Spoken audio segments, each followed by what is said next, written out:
This is Audio Cult TV. Right about now, got TooFat, Troub in the building, man. Welcome to the show. What's up, man? TooFat, we in here. Yes, sir, man. You've been doing major things since you got home, man. You know, I want to start at the beginning and kind of work our way up to right now. So, where did the name come from? Shit, Troub, I've been trouble forever. That's been my name forever. But I went to jail. I got locked up and gained over 100 pounds in that bitch and shit. God damn. I just got too fat, so shit, that's where we at with it. Shit. So this was your most recent stay that you put on the weight? Yeah.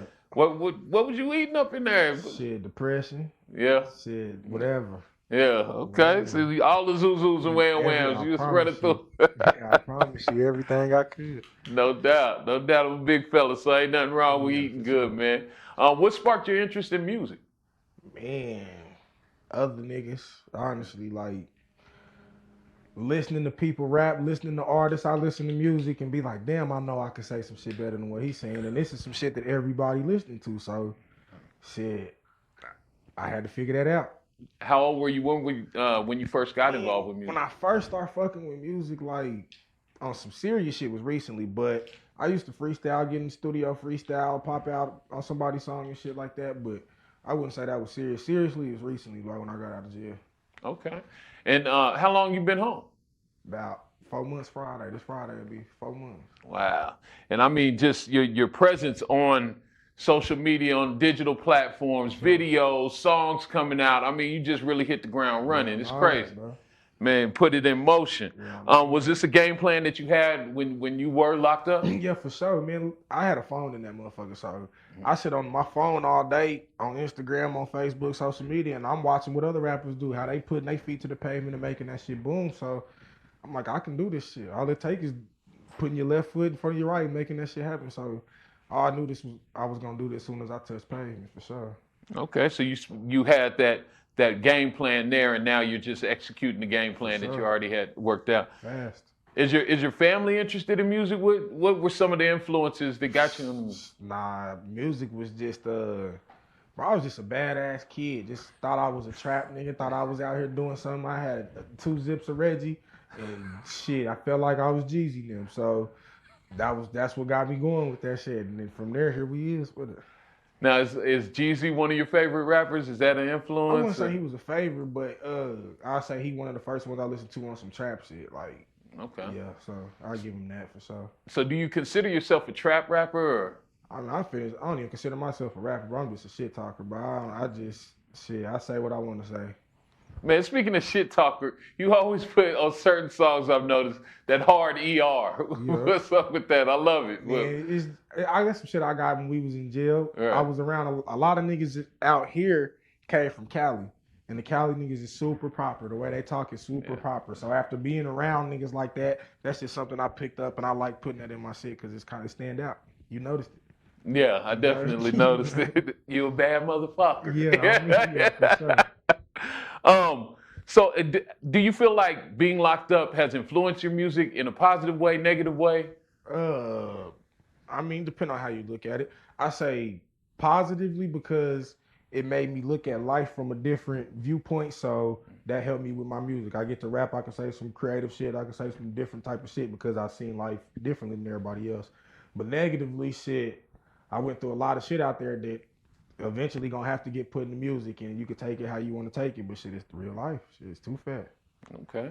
Now, speaking of real life, how important do you feel is authenticity in hip hop, like to really be living what you're talking about? I feel it's important. I can't listen to the cap shit. You know when a nigga capping, you know, but nah, I feel like it's important. Some people don't. Some people feel like if it's good music, it's good music, but nah, you gotta be on that for real, for real. Okay, no doubt. So you got to live your lyrics.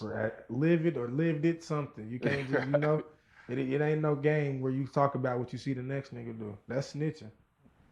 If I go tell the police that you just shot a nigga, I'm a snitch. If I ain't shot no nigga, but I'm rapping about you shooting a nigga, I'm a snitch. So nigga, you know, we just on what we on. You can't talk about nothing else, bro. I don't got a song talking about a Bentley, a Beamer, a fucking Lambo. I don't got none of that shit at home. You ain't gonna hear it in no song. As soon as I touch it, we'll freak that shit into a verse, but nah, niggas ain't doing no cat rap, bro.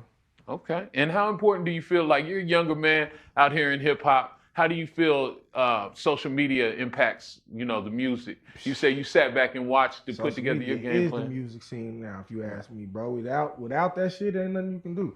The fans want to see everyday life now. It ain't like where back in the day a nigga can get on a song and we didn't have where you could see it. Now that they know they can see you, they want to see you. So social media, you picking up fans like that. You getting on live every day, letting niggas see you in traffic, go spin a bag, go do something with you, whatever it may be.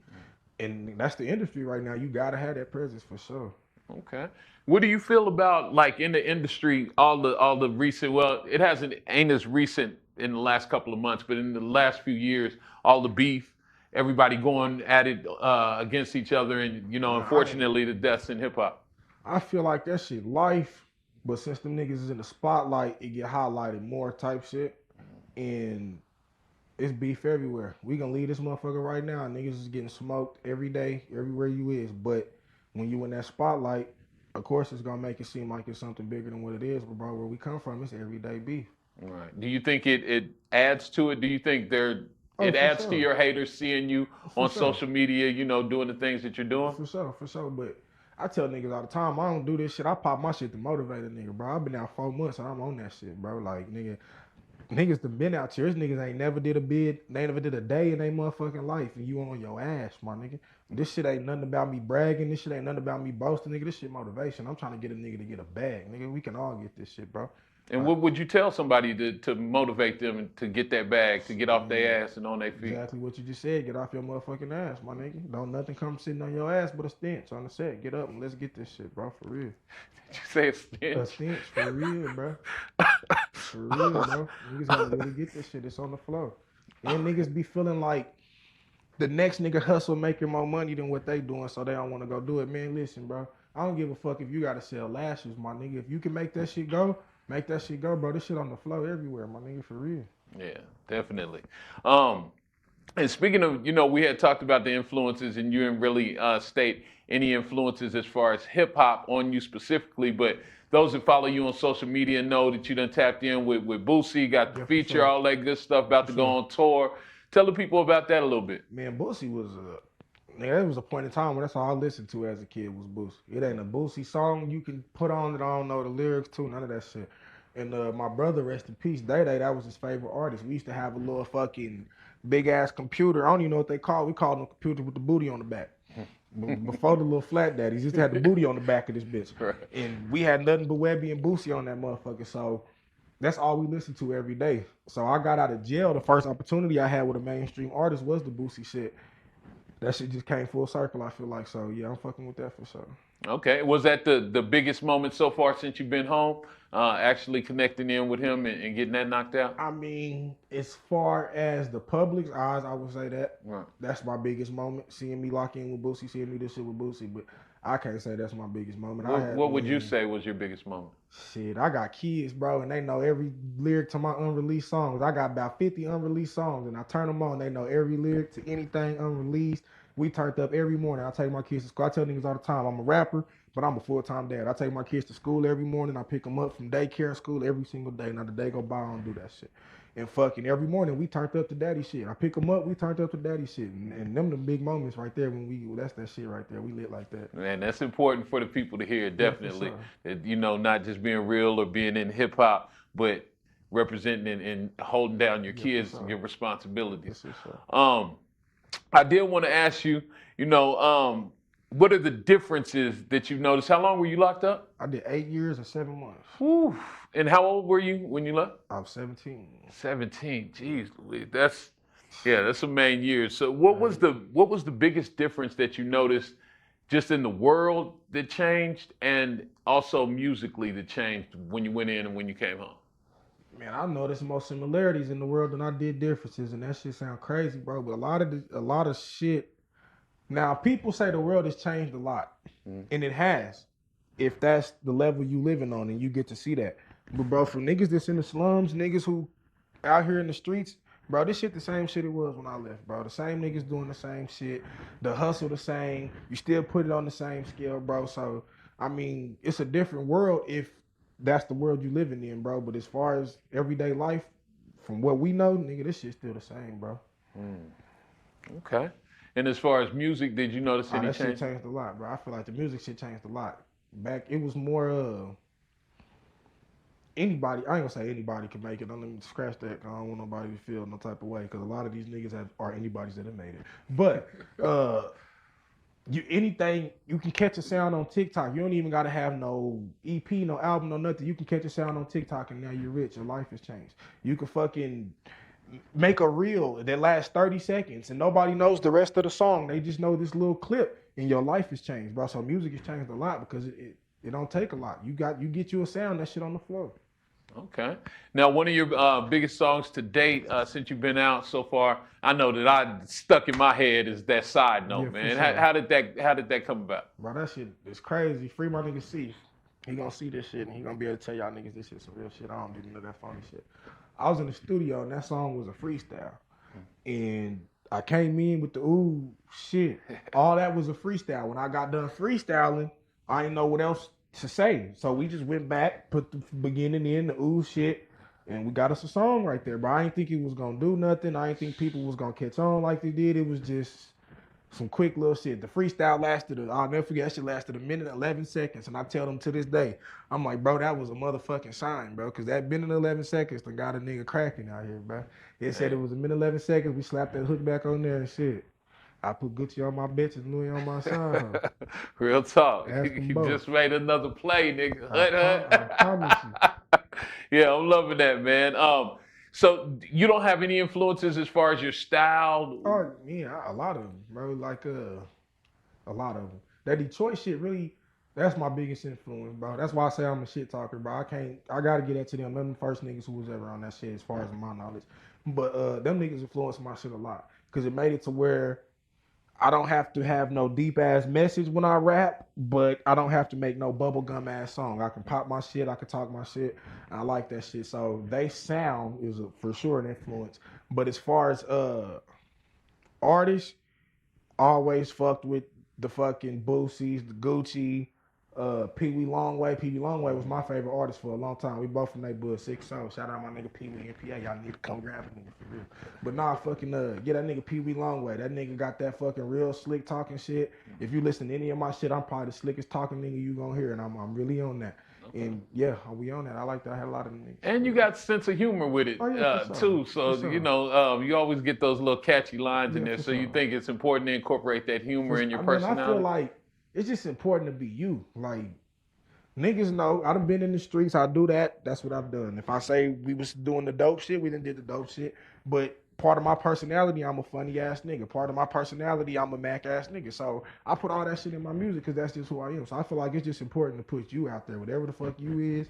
Nigga, if you ride bikes, nigga, put that shit in there and make that shit go. Like niggas just be you in that shit for real. Okay. And now, what do you have upcoming? Do you have a project that's coming out, or? Shit, I'm finna drop the tape nigga, ASAP. Okay. Motherfucker tape might drop before this motherfucker right here drop. So that motherfucker coming out ASAP. I'm finna go do 8 cities with Boo. People keep asking me about where the cities is at, and the way that we set that up with him is he just gonna do all his little shows. He do all his shows, not little shows. Them hoes is not little. Them hoes is cracking on my mother. But he do all his shows, and we just whatever 8 cities we decide to go on, we go on type shit. But shit, we gonna do them motherfuckers consistently. It ain't gonna be no one and stop, none of that shit. I'm on the road with this shit. I don't sleep. I done lost about 25 pounds. I'm bringing sexy back. This shit get real for real, bro. This TooFat shit finna go. I promise you, bro. Niggas just gotta tap in. We on all that.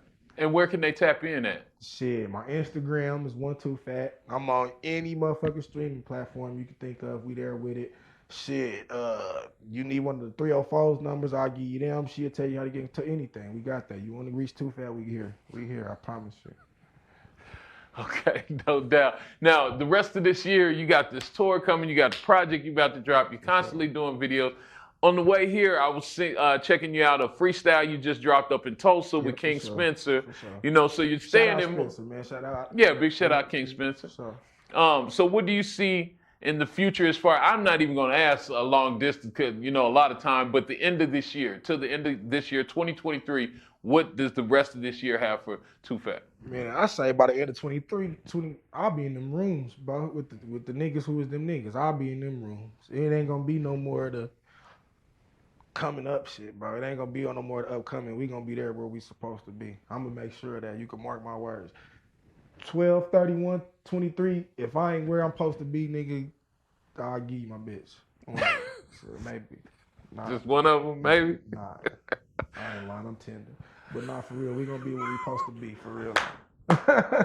We gonna be where we supposed to be for real. Man, I appreciate you stopping through and keeping it real, man. Yeah, for sure. Hopefully you'll come back through. We can do this again. Appreciate you having You me. know, and you can keep us updated on what's going on with you, man. For sure, man. Hey, y'all tap in, turn me up. I gotta say, shout out Scholar Kid. That's who doing my video. She really hard with that shit. Free C, free cable. Rest in peace, Day Day. TooFat Troub. Y'all turn me up for real.